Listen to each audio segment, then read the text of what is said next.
नमस्कार दोस्तों, आज हम आपकी मुलाकात डॉक्टर आशा जी से कराने जा रहे हैं, जो असंगठित क्षेत्र के मजदूरों, महिलाओं, कामगारों और चाय बागानों में कार्यरत लाखों मजदूरों के लिए लड़ाई लड़ती आ रही हैं और केंद्र सरकार सहित राज्य सरकारों पर दबाव बनाती हैं ताकि इन मेहनतकश लोगों को वाजिब और जायज़ हक दिलाए जा सकें। तो आइए मिलते हैं डॉक्टर आशा जी से। नमस्कार।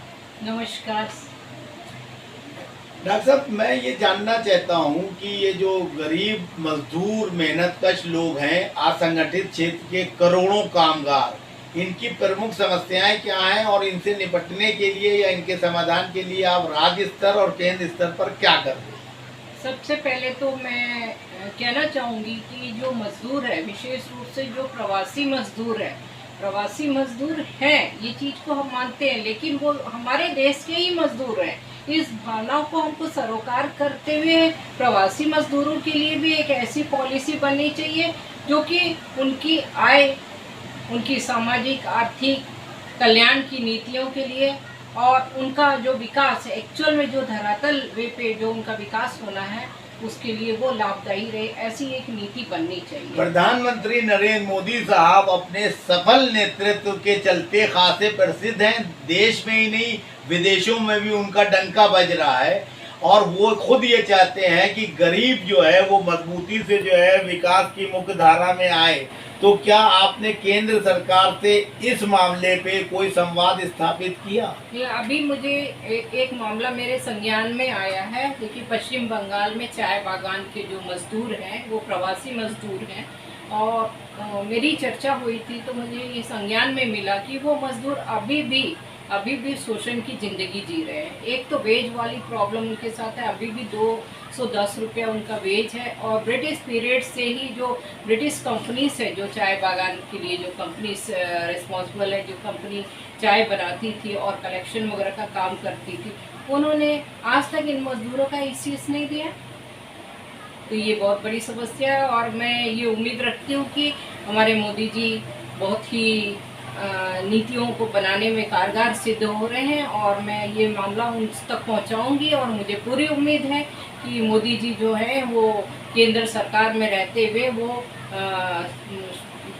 स्टेट में वो अपना मामले को रखते हुए, संज्ञान में लेते हुए उन पर एक विशेष रूप से दबाव बना के इन मजदूरों के हित के लिए वो कार्य करेंगे और नीति बनाएंगे और इन मजदूरों को इस माध्यम से हक, उनका जो वास्तविक हक है वो मिलेगा। आप छत्तीसगढ़ से बिलोंग करती हैं। छत्तीसगढ़ में भी जो है खदानें बहुत हैं, वहाँ भी जो है प्रवासी मजदूर काम करते हैं। तो उनके उत्थान के लिए आपने अपने स्तर पर अभी तक क्या प्रयास किए? देखिए, जो मजदूर हैं उनके माइंड में हमेशा एक बात रहती है कि हम मजदूर हैं, उनको बाकी चीज़ों से लेन देन नहीं रहता, लेकिन जो उनको ऑब्जर्व करते हैं उनको इन सारी बातों से मतलब रहता है कि जो सामाजिक कार्य करता है वो देखते हैं, उनके सभी पहलुओं पर अध्ययन करते हैं और उनको समझ में आ जाता है कि आज जो ये मजदूर है ये किस तरीके की ज़िंदगी जी रहे हैं। और आपातकाल में देखा ही आपने, कोविड के पीरियड में जो मजदूर की जो दशा हुई है, तो वो एक दशा इसलिए हुई है कि उनको एक विशेष रूप से मार्गदर्शन देने वाला कोई व्यक्ति था ही नहीं। हड़बड़ी में वो एक स्थान से दूसरे स्थान चले गए, वहाँ भी वो नहीं रह पाए, उनको समझ नहीं आया।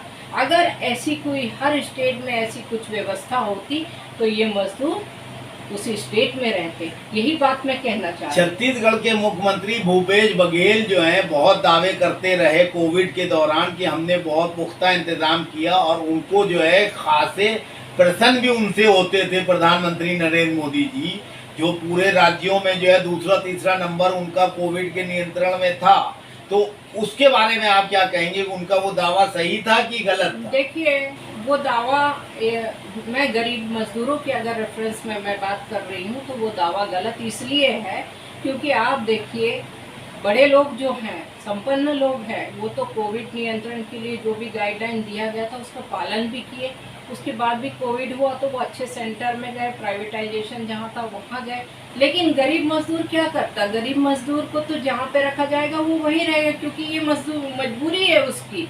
और उस दौरान कुछ लोगों को आपने घटनाएं सुनी भी होगी कि सांप ने काट लिया कोविड केयर सेंटर में। पेपर वालों ने कुछ छपाया कि वो पेपर में उनको दाल और चावल दिया जा रहा है। तो ये सब क्या है?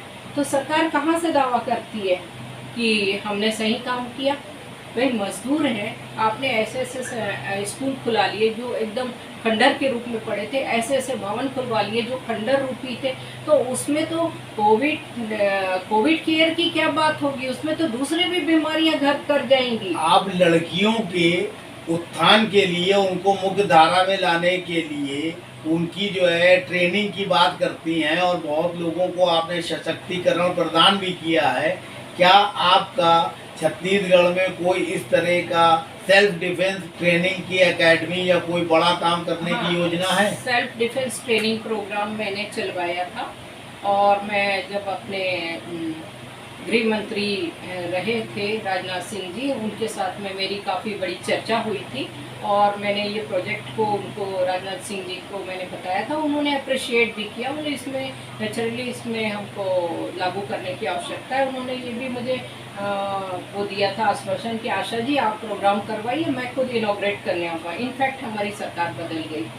सरकार बदलने की वजह से वो प्रोजेक्ट अभी जिस रूप में हम चाहते हैं क्रियान्वित हो, वो अभी नहीं हो पाया है। और सरकार ने हमारी, अभी जो सरकार छत्तीसगढ़ में, उन्होंने भी ये संज्ञान में तो लिया नहीं है। छोटे मोटे प्रोग्राम होते हैं, कोई सोशल वर्कर, कोई मोटिवेटर, कभी कोई छोटे प्रोग्राम कर देता है 1 दिन का, आधे घंटे का, इससे कुछ समाधान नहीं होता है।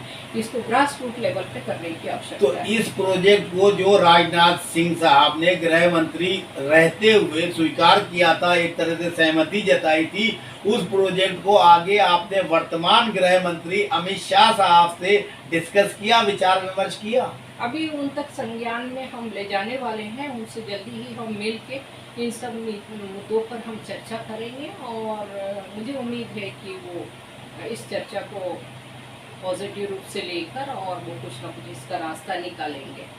नमस्कार। नमस्कार।